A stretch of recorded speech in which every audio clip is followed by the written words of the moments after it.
बिस्मिल्लाहिर्रहमानिर्रहीम। अस्सलाम वालेकुम 10th क्लास इस्लामियात के अगले लेक्चर के साथ मैं आपके पास मौजूद हूँ। आज हम सूरह अल-अहज़ाब का तीसरा रुकू करेंगे। तो आइए हम अपना रुकू शुरू करते हैं। लक़द काना लकुम फ़ी रसूलिल्लाहि अस्वतुन हसना, तुम्हारे लिए रसूल अल्लाह सल्लल्लाहु अलैहि वसल्लम की ज़िंदगी बेहतरीन नमूना है।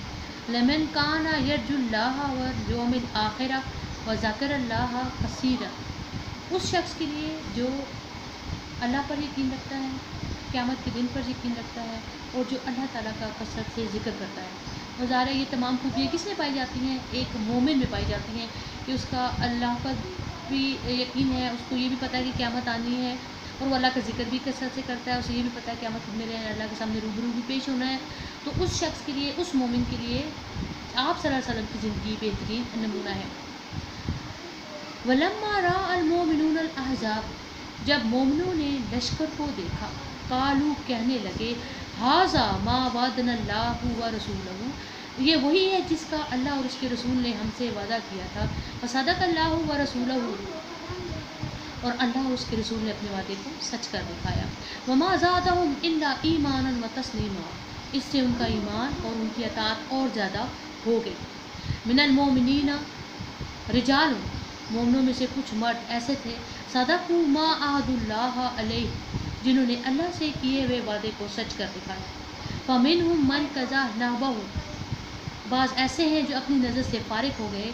वमिनहुम मन यंतज़िर, और बाज़ ऐसे हैं कि जो इंतज़ार कर रहे हैं। वमा बदलु तब्दीलन, उन्होंने अपने कौल को नहीं बदला। इस आयत का मतलब ये है कि बाज़ ऐसे हैं जो अपनी नज़र से फारिग हो गए, बाज़ ऐसे हैं कि इंतज़ार कर रहे हैं कि मैदान जंग में मोमिन जो हैं वो हमेशा इस ख्वाहिश के साथ, मकसद के साथ जाते हैं कि अल्लाह ताला उन्हें शहादत का रुतबा, शहादत का दर्जा नसीब करेगा। तो बाज़ ऐसे हैं जो नज़र से फारिग हो गए, यानी ऐसे मुसलमान कि जिन्होंने शहादत पा ली, जिन्होंने ये मन्नत मांगी थी वो मैदान जंग में जाएंगे और शहादत का रुतबा पाएंगे। तो बाज़ ऐसे थे कि जिन्होंने शहादत पा ली, और बाज़ ऐसे थे कि जो मैदान जंग से ज़िंदा वापस आ गए, उन्हें शहादत नहीं मिली, लेकिन वो अपने उस वादे पर कायम है कि जब भी उन्हें मौका मिलेगा वो अल्लाह की राह में अपनी जान को कुर्बान ज़रूर करेंगे। लियजज़ी अल्लाहु सादिक़ीन बिसिद्क़िहिम, ताकि खुदा सच्चों को सच्चाई का बदला दे।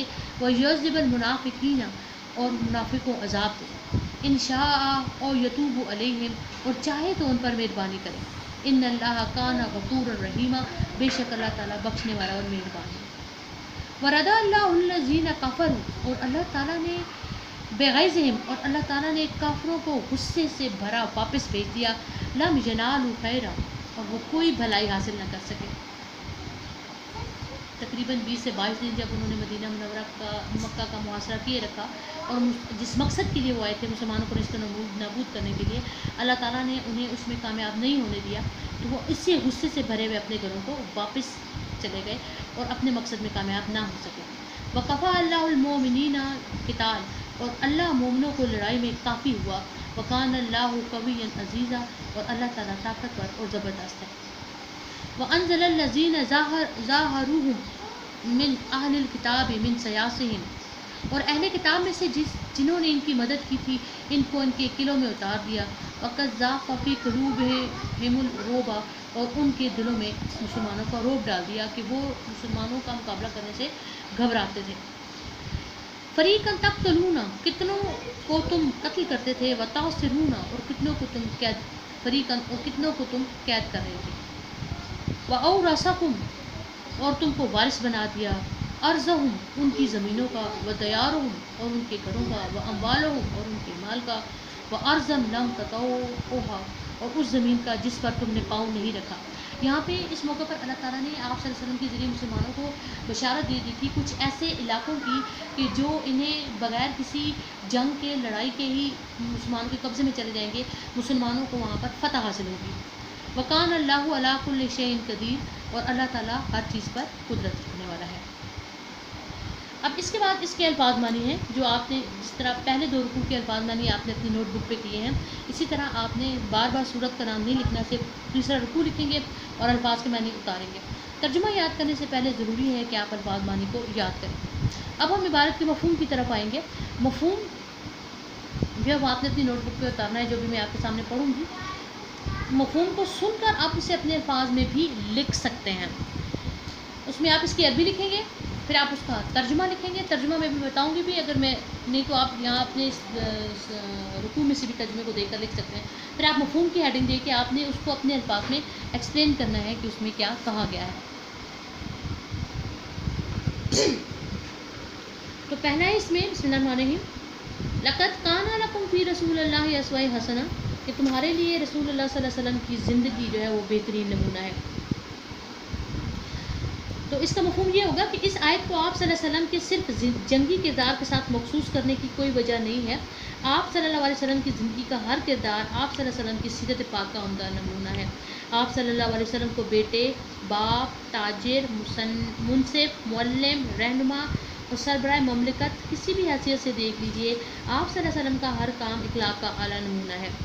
آپ صلی اللہ علیہ وسلم کا ہر اقدام رضا الہی کے مطابق ہوتا تھا. اسی لیے آپ صلی اللہ علیہ وسلم کی سیرت اطہر پر عمل کرنے سے ہمیں دین و دنیا کی برکت اور آخرت کی فلاح جو ہے وہ حاصل ہوتی ہے. جو جتنی پیروی کرے گا اتنا انعام پائے گا. لہٰذا اس آیت کا تقاضا یہ ہے کہ مسلمان ہر معاملے میں رسول اللہ صلی اللہ علیہ وسلم کی زندگی کو اپنے لیے نمونہ بنائے اور اس کے مطابق اپنی سیرت اور کردار کو ڈھالے. دوسری آیت جس کا مفہوم آپ کریں گے، فَمِنْهُمْ مَنْ قَضَىٰ نَحْبَهُ وَمِنْهُمْ مَنْ يَنْتَظِرُ، اور ان جوان مردوں میں سے کچھ تو اپنی نظر پوری کر چکے ہیں اور بعض انتظار کر رہے ہیں. مفہوم کیا ہوگا؟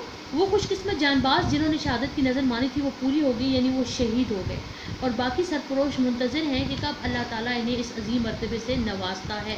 یہی وہ جذبہ سرفروشی تھا جس کی بدولت مسلمان ہر معرکہ میں فتح یاب ہوتے تھے. کلمہ طیبہ کا پڑھنے کا مطلب بھی یہی ہے اور ایمان کا تقاضا بھی کہ اللہ تعالیٰ کے نام کی سربلندی کی خاطر مسلمان شہید ہونے کے لیے ہر وقت تیار رہیں.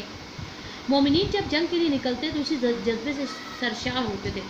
پھر جو لوگ فتح یاب ہو کر جنگ سے زندہ واپس آتے انہیں شہادت نہ ملنے پر افسوس ہوتا. انہی جان نثاروں کی قربانیوں کے باعث اسلام کو عزت اور شوکت نصیب ہوئی تھی. اب ہم تیسری آیت پہ آتے ہیں، وَكَفَى اللَّهُ الْمُؤْمِنِينَ الْقِتَالَ، اور مومنوں کو خدا لڑائی میں کافی ہوا. اور ظاہر ہے جس کے ساتھ اللہ تعالیٰ کی مدد ہو اسے تو کسی کی مدد کی ضرورت ہی نہیں ہے.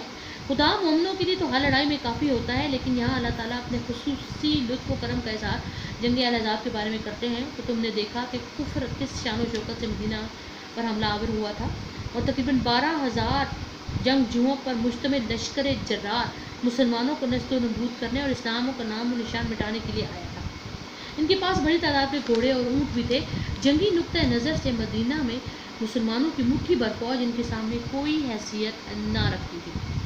رسول پاک صلی اللہ علیہ وسلم اور مومنوں کو اپنے اللہ تعالیٰ پر بھروسہ تھا اور اسی بھروسے کے سہارے ہی ان کے حوصلے بلند رہے. اللہ تعالیٰ نے عالم غیب سے ہی اسباب پیدا کر کے دشمنوں کے منصوبوں کو خاک میں ملا دیا. کفار کے لشکر نے مہینہ بھر محاصرہ کیے رکھا مگر انہیں حملہ کرنے کی جرأت نہ ہوئی. اللہ تعالیٰ نے ان کے دلوں میں خوف طاری کر دیا، پھر ایسی تیز ہوا چلائی کہ وہ خوف زدہ ہو کر بھاگ گئے. ان کی ہانڈیاں الٹ گئیں، خیمے اکھڑ گئے، ان کے گھوڑے بھاگ گئے. مومنوں کو کسی کی مدد کی ضرورت ہی نہ پڑی، اللہ تعالیٰ کی مدد میں کافی رہی.